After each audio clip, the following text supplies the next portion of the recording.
আসসালামু আলাইকুম রহমতুল্লাহি ওবরকাতুহ। সম্মানিত দর্শক, অবস্থার দৃষ্টিতে মনে হচ্ছে জামাত এবং এনসিপির যারা নেতৃবৃন্দ রয়েছেন তাদের উপর প্রচণ্ড বেগে রাজনীতির যে কালবৈশাখী ঝড় এগুলো ধেয়ে আসছে। গত ১৭ মাসে এনসিপি এবং জামাতের যে সকল নেতৃবৃন্দ রয়েছেন যারা খুব বেশি ভোকাল ছিলেন, কথাবার্তা বলেছেন, বিভিন্ন লোককে আঘাত করেছেন, বিভিন্ন মবের নেতৃত্ব দিয়েছেন, অনেকে দুর্নীতি করেছেন, অনেকে দুর্নীতি করেননি কিন্তু বেয়াদবি করেছেন এবং তারেক রহমান সাহেব থেকে শুরু করে বিএনপির অনেক শীর্ষ নেতৃবৃন্দ সম্পর্কে আপত্তিকর কথাবার্তা বলেছেন।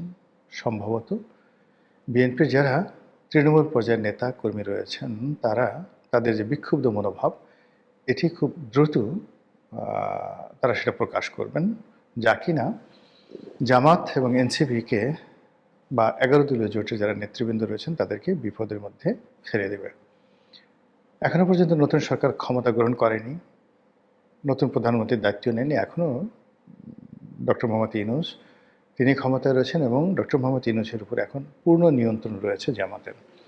এবং এখন পর্যন্ত প্রশাসনের যে গুরুত্বপূর্ণ পদ পদবিগুলো ডিসি, এসপি, সচিব থেকে শুরু করে বিভিন্ন ব্যাংক, বিমা, আর্থিক প্রতিষ্ঠান সব জায়গাতেই জামাতের একছত্র আধিপত্য রয়েছে।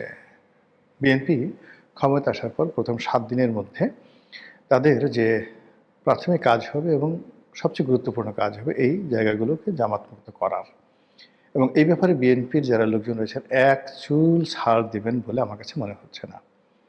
যে ব্যাংকগুলোতে পরিচালক রূপে, চেয়ারম্যান রূপে জামাতের লোকজন কাজ করছে, ইনক্লুডিং ইসলামী ব্যাংক, এবং নতুন যে ৫টি ইসলামী ব্যাংককে একত্র করা হলো, এখানে যাকে চেয়ারম্যান হিসেবে মনোনয়ন দেওয়া হয়েছে মতিউর রহমান চৌধুরী, না, মতিউর রহমান নিজামী সাহেবের একসময় সেক্রেটারি ছিলেন নাইবুর রহমান, পরে সচিব হয়েছিলেন।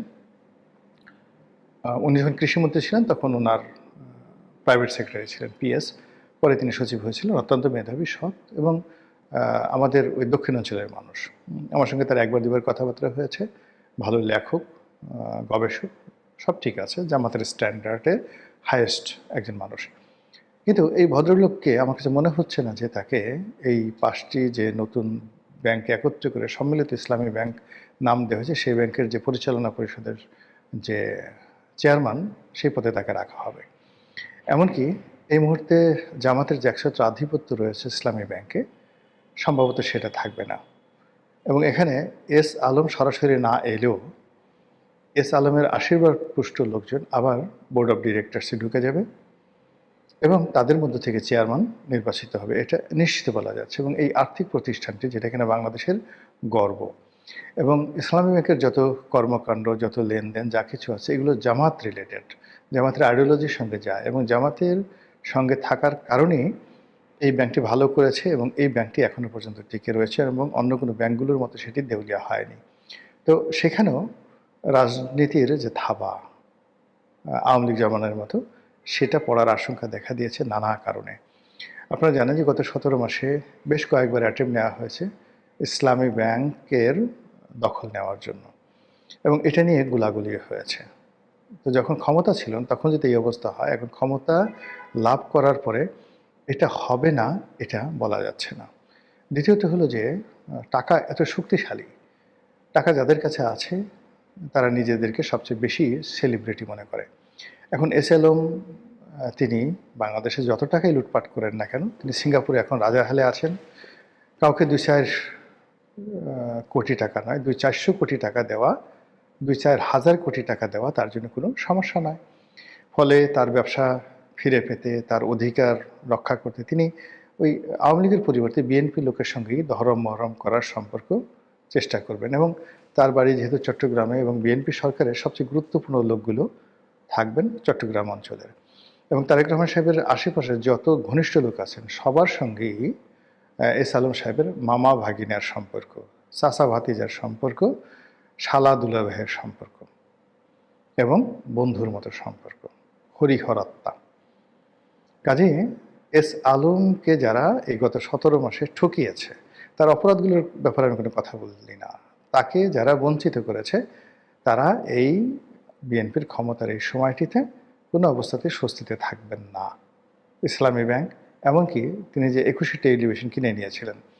তো 21 টেলিভিশনের যিনি মালিক সালাম সাহেব, তাকে এসালম মূলত এসালম করেনি, তখন ডিজিএফআই মূলত তাকে সেখান থেকে মানে তাকে জেলে নেওয়া হলো, তার মালিকানা ছিনিয়ে নেওয়া হলো এবং ওখানে এসালমকে বসিয়ে দেওয়া হলো। তো শেখ হাসিনার পতনের সঙ্গে সঙ্গে আবার সালাম সাহেব 21 টেলিভিশনের দখল নিয়ে নিল। কিন্তু ওই যে বললাম যে এসালামের লোকজন প্রেতাত্মাগুলো তো এখনও ঘুরে বেড়াচ্ছে। আবার সালাম সাহেব এই বর্তমান বিএনপির অনেকের সাথেই তার সম্পর্ক ভালো না, আর এনে একটু ঘাড়তেড়া টাইপের, একটু অন্যরকম। একটা সময় শেখ হাসিনার সঙ্গে তার খুব ভালো সম্পর্ক ছিল, শেখ হাসিনা তাকে অনেক কিছু দিয়েছেন মানে 21 টেলিভিশনে, কিন্তু শেখ হাসিনার বিরুদ্ধে চোখ উল্টাতে তার দেরি লাগেনি। আবার বিএনপির জমানায় বিএনপির সাথে তারেক রহমান সাহেবের সাথে তার চোখ উল্টাতেও কিন্তু তার দেরি লাগেনি। আবার তার নিজের প্রয়োজনে তিনি একসময় তারেক রহমান সাহেবের গুণগান গাওয়ার চেষ্টা করেছেন, তার মানে ভাষণ প্রচার করতে গিয়ে তিনি সরকারের রোষানল করেছেন, কিন্তু এটা এই মুহূর্তে কোনো এক্সকিউজ হিসেবে বা তার সেফগার্ড হিসেবে, ভ্যানগার্ড হিসেবে কাজ করবে না। কাজ করবে হলো যে এই 21 টেলিভিশনের মালিকানা নেওয়ার জন্য বিএনপির মধ্যে অনেক মানুষ লোভাতর। এর কারণ হলো এই টেলিভিশনকে কেন্দ্র করে মানুষের একটা আবেগ আছে, এর স্ক্রিনটা এখনও ভালো, সব দিক দিয়ে ভালো, এবং এর যে ইকুইপমেন্ট থেকে অন্য যা কিছু রয়েছে যথেষ্ট সুন্দর। তো এই বিষয়গুলো নিয়ে যারা 71 টিভি দখল করেছে, যারা অন্যান্য বেসরকারি টেলিভিশনগুলো গত 17 মাসের দখল করেছে, বিএনপির যারা লোকজন রয়েছে, তারা 21 টেলিভিশন কেন ছাড়বেন? এক। 2 নম্বর হলো যে এস আলমের যে প্রেতাত্মা যদি বিএনপির উপর ভর করে এবং বিএনপির ক্ষমতাধারী লোকজন যারা এস আলমের শালা, দুলাভাই, ভাতিজা, মামু এই পর্যায়ে রয়েছেন, তারা যদি বেনামে এস আলমকে আবার এখানে প্রতিষ্ঠিত করতে চান, তাহলে আর এক দফা আব্দুল সালাম 21 টেলিভিশনের মালিক, তার কপাল পুড়বে এবং সেটা পোড়ার সম্ভাবনা খুব খুব বেশি। তো এনিওয়ে এই জিনিসগুলো ঘটতে যাচ্ছে এবং এই জিনিসগুলো আলটিমেটলি শুরু হয়ে গেছে ব্যাংক পাড়ায়, বিমা পাড়ায়, সরকারি অফিস আদালতে, এবং যারা গত 17 মাসে জামাতের লোক হিসেবে প্রথম দফা যারা হেলে দুলে ছিলেন, আবার যারা গুপ্ত হিসেবে টাকা দিয়ে বিএনপির নাম লিখিয়েছেন। একজন মানে সরকারি অফিসের খুব বড় কর্তা, তো তিনি আমাকে বলছিলেন, আজকেই বলছিলেন যে বড় বড় পদ পদবিগুলোতে যখন লটারি হলো বা নিয়োগ হলো, তো যারা জামাতের লোক তারা তো জামাতি কোঠায় যোগ্যতায় তারা নিয়োগ পেয়ে গেল অলমোস্ট 50%। আর বিএনপির কোটায় যারা নিয়োগ পেল, এনসিপির কোটায় যারা নিয়োগ পেল, তারা তো বেসিক্যালি জামাতের বি টিম। তার অন্য যারা জামাতের যারা লোকজন, তারা করলো কি রাতারাতি আবার বিএনপি হয়ে গেল। বিএনপি হয়ে তারা বিএনপির যারা এই ভাগ বাটোয়ারা করছিল, তারা সেখানে টাকা পয়সা দিল, 10 লাখ, 20 লাখ, 50 লাখ, যখন যে দরকার দিয়ে তারা ওই বিএনপির লোক হয়ে টাকা দিয়ে ঢুকলো, কিন্তু জামাতের লোক। তাহলে দেখুন প্রশাসনে যে লোকগুলো আছে, এক গ্রুপ এনসিপি নাম ধরে আছে, এক গ্রুপ জামাতের লোক ধরে আছে, আর এক গ্রুপ বিএনপির নাম ধরে আছে, কিন্তু বেসিক্যালি জামাতের লোক। তো এখানে আসলে রিয়েল বিএনপি পাওয়াটা ভেরি টাফ ব্যাপার। তো সেই দিক থেকে লোম যদি বাঁচতে চায়, কম্বল উজাড় হয়ে যাবে। তো প্রশাসনে এরকম যারা জামাতি কর্মকর্তা রয়েছেন, কর্মচারী রয়েছেন, তারা আতঙ্কের মধ্যে আছেন। তাদেরকে চাকরি থেকে বাদ দেওয়া না হলেও তাদেরকে প্রাইস পোস্টিং থেকে দূরে সরিয়ে অগুরুত্বপূর্ণ স্থানে দেওয়া হবে, এরকম একটা আতঙ্ক তৈরি হয়েছে, এবং যেটা কিনা আইন শৃঙ্খলা থেকে শুরু করে দেশের টোটাল যে আমলাতান্ত্রিক কর্মকাণ্ড রয়েছে সেই কর্মকাণ্ডে স্থবিরতা আনবে। গত 17 মাসে ইউনূস সরকার বেশ কিছু গুরুত্বপূর্ণ সংস্কার করেছেন, বিশেষ করে রাজস্ব খাতে, এনবিআরে, এবং এটা আইএমএফের পরামর্শ অনুযায়ী করা হয়েছে। আইএমএফ বহু বছর ধরে যে জিনিসগুলো রাজনৈতিক সরকারের মাধ্যমে করার চেষ্টা করেছিল, তারা ব্যর্থ হয়ে সেটা এই ইউনূস সরকারকে দিয়ে করিয়ে নিয়েছেন। বলা হচ্ছে এটা দীর্ঘমেয়াদে ভালো, আমাদের যারা করদাতা তাদের জন্য ভালো।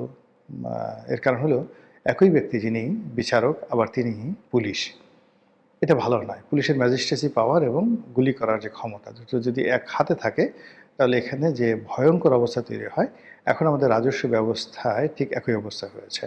যেমন ধরুন একজন কর কমিশনার, তো তিনি কর মানে কর কমিশনার কর আদায় করছেন, আয়কর আদায় করছেন, আবার সেই আয়কর মকুব করা, নতুন করে কর আরোপ করা, এই পুরো ক্ষমতাটি তার হাতে। কম্পোজিট। তো ফলে কি হলো, যে কর্মকর্তা যে টেবিলে বসেন তিনি সেটা উপ কমিশনার হন, মানে ডিপটি কমিশনার হন, জয়েন্ট কমিশনার হন বা কর কমিশনার হন, একই অবস্থায় কাস্টমসে। তো এটা মানুষের জীবনকে ঝালাপালা করে ছাড়ে। কত ব্যবসায়ী যে এরকম কর কমিশনার বা কাস্টমস কমিশনার বা ভ্যাট কমিশনার, তাদের অত্যাচারে ব্যবসা বাণিজ্য ছেড়ে দেউলিয়া হয়ে গেছে, অনেক আত্মহত্যা করেছে। তার কোনো নিয়াত্তা নেই। এর কারণ হলো তিনিই বিচারক, তিনিই বিচারক, তিনি সেই হাকিমদাতা, তিনি হুকুমদাতা, তিনি দণ্ডমুণ্ডের মালিক। এই জায়গাতে ডক্টর মোহাম্মদ ইউনূস একটা যুগান্তকারী পরিবর্তন এনেছেন। সেটা হলো সিদ্ধান্ত দেবে যারা, তারা বাস্তবায়ন করবে না, আর যারা বাস্তবায়ন করবে তারা সিদ্ধান্ত দিতে পারবে না। ফলে এখানে একটা চেক অ্যান্ড ব্যালেন্স হয়ে গেছে। যিনি কর কমিশনার তিনি শুধু কর কালেকশন করবেন, আবার কর কত হবে এটা নির্ধারণ করে দেবে জাতীয় রাজস্ব বোর্ড। তাদের আবার এই কর কালেকশনের ব্যাপারে কোনো ক্ষমতা থাকবে না। তো এই জিনিসটা করা হয়েছে। এখন এই নতুন সরকার এসে এটা নিয়ে জাতীয় রাজস্ব বোর্ডে ভীষণ রকম যাকে বলা হয় বিপ্লব হয়েছে। তারপরে এখানে কর্মবিরতি হয়েছে, অনেক মানুষের চাকরিচ্যুতি ঘটেছে, কিন্তু আইএমএফের শর্ত অনুযায়ী ডক্টর মোহাম্মদ ইউনূস অত্যন্ত শক্ত হাতে এই জিনিসগুলো দমন করেছেন। এখন নতুন সরকার আসার পর এটা কী হবে, এটা নিয়ে যে আবার সেই নতুন জটিলতা শুরু হয়ে যায়, তাহলে গত 17 মাসের যে স্থবিরতা এটা আরও মুখ থুবড়ে পড়বে। একই অবস্থা চট্টগ্রাম বন্দর নিয়ে, মংলা বন্দর নিয়ে, পায়রা বন্দর নিয়ে, একই অবস্থা আমাদের যে বিদ্যুৎ সেক্টর নিয়ে। এখানে যে আওয়ামী লীগ জামানাতে যারা অলিগার ছিলেন, সেই অলিগার শ্রেণী মূলত গত 17 মাস ধরে বিএনপি বা জামাতের যে গ্রুপটি রয়েছে তাদের মাধ্যমে তাদের কর্মকাণ্ড চালিয়ে যাচ্ছিল দেশের বাইরে থেকে। এখন বিএনপি এই অবস্থাতে এসে যদি অলিগারদেরকে, আওয়ামী অলিগারদেরকে 100% বাদ দিয়ে নিজেরা যদি অকুপাই করতে চায়, সেটা একটা সমস্যা তৈরি হবে। অথবা আওয়ামী লীগ অলিগাররা যদি আবার জামাতের যারা লোকজন আছে তাদেরকে বাদ দিয়ে বিএনপির কাছে আসতে চায়, ওটা আবার রাজনৈতিক শূন্যতা তৈরি করবে। সব মিলিয়ে যে সময়টি যাচ্ছে তাতে আমরা যে একটা সুবিধাবাদী জাতি এবং সবসময় সুযোগের সন্ধানে ঘুরে বেড়াই, যেখানে মাল আছে, যেখানে ক্ষমতা রয়েছে, সেখানে জিহ্বাটা বের করে দিই পা চাটার জন্য। আমরা কখনো ক্ষমতার চোখের দিকে তাকিয়ে কথা বলতে অভ্যস্ত নই, ক্ষমতাকে চ্যালেঞ্জ করতে পারি না, ক্ষমতাকে প্রশ্ন করতে পারি না, ক্ষমতাকে সমালোচনা করতে পারি না। আর ক্ষমতা যেদিকে যায় সেই দিকে আমরা ছুটতে থাকি। যদি আবর্জনার ড্রেন, মানে মানুষের গুয়ের যে ড্রেন, সেই ড্রেন দিয়ে ক্ষমতা যায়, আমরা সেই গুয়ের ড্রেনের মধ্যে ঝাঁপিয়ে পড়ি এবং বলি মারহাবা মারহাবা, কিয়া বাত হ্যায়। তো এই অবস্থাতে এই যে নতুন একটি সরকার আসছে, সেই সরকার কোন দিকে যান, কি করেন, তার চেয়ে বড় ব্যাপার হলো যারা দীর্ঘদিনের সুবিধাভোগী শ্রেণী, তারা এই যে রাতারাতি যে ভোল্ট পাল্টিয়েছে আওয়ামী লীগ থেকে জামাতে, জামাত থেকে আবার বিএনপিতে, এখন আবার এই 17 মাস পরে জামাত, বিএনপি, এনসিপি, ডক্টর ইউনূস, তার আত্মীয় স্বজন, চট্টগ্রামের যারা লোকজন সবাইকে বাদ দিয়ে একেবারে বিএনপির দিকে মতো